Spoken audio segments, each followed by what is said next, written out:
that somebody else will go, what's up with, Betsy, knock that crap off, not understanding that it was a reaction to what else is going on. And I think this is the other thing that, this strong individualistic, I don't need anybody message that we get all the time, which is crap. But right. Yeah, that's true. Gets in the way that we need to have people around us who love us unconditionally. Because I mean, you were going through all of this. Your son was going through all of this. It's not just your husband. Yes, he was experiencing a lot of the things, but it was bleeding over, as it will in all relationships, and then it's making the decision to, and I think it's a brave decision, to tell other people what's going on. And yes. I'm notoriously bad at asking for help. I'm one of these people that is really bad about it. And it's something I need to learn. And I think that what I'm hearing from you is that that's part of this developing this unconditional love piece, is having support.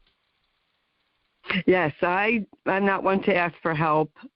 And because I'm usually afraid to get rejected, I did ask for help, though, from our church and didn't receive any help, but that's another story.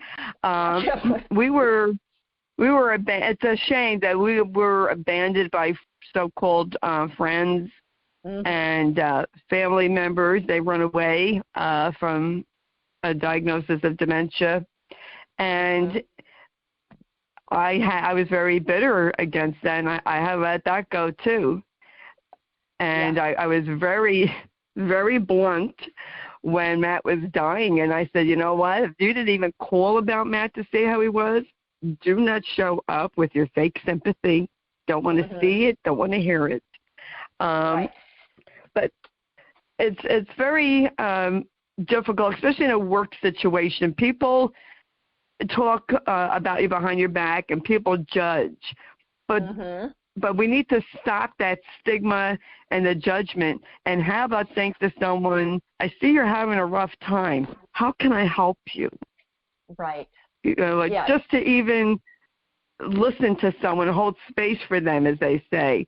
Why can't we do that? I was being judged by my coworkers. And they knew that my husband had Alzheimer's, but yet they were judging me. Right. What a bunch of wackos.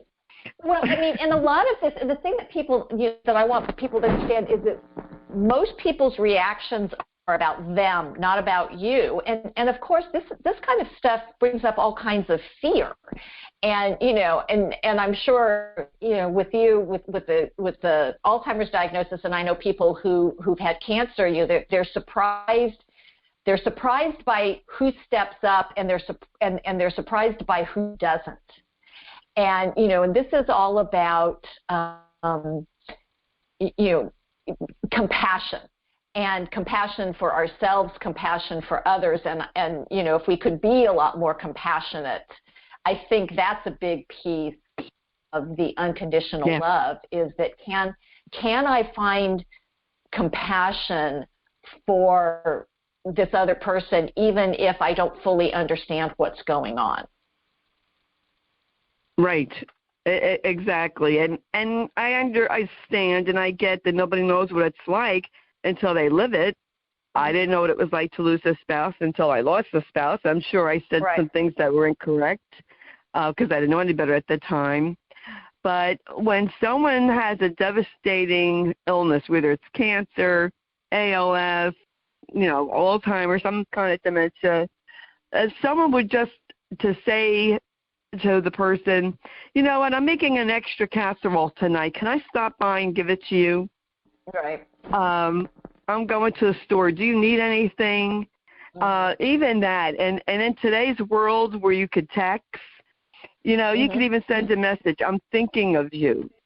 Right. I have a cousin. Boy, did she make a mistake. She said that she was disappointed. She said she was disappointed in me. Oh, I forgot about family. I said, is that so? Where was my family when Matt was dying? Where were you? Did I get a text from you? No, I did not. So, That's shut Betsy, up. yeah. Yeah, I mean, this is one of those things. So, Betsy, can you share some information about where people can learn more about your show, and about where they can learn more if they may be going through something, maybe not exactly, but something similar?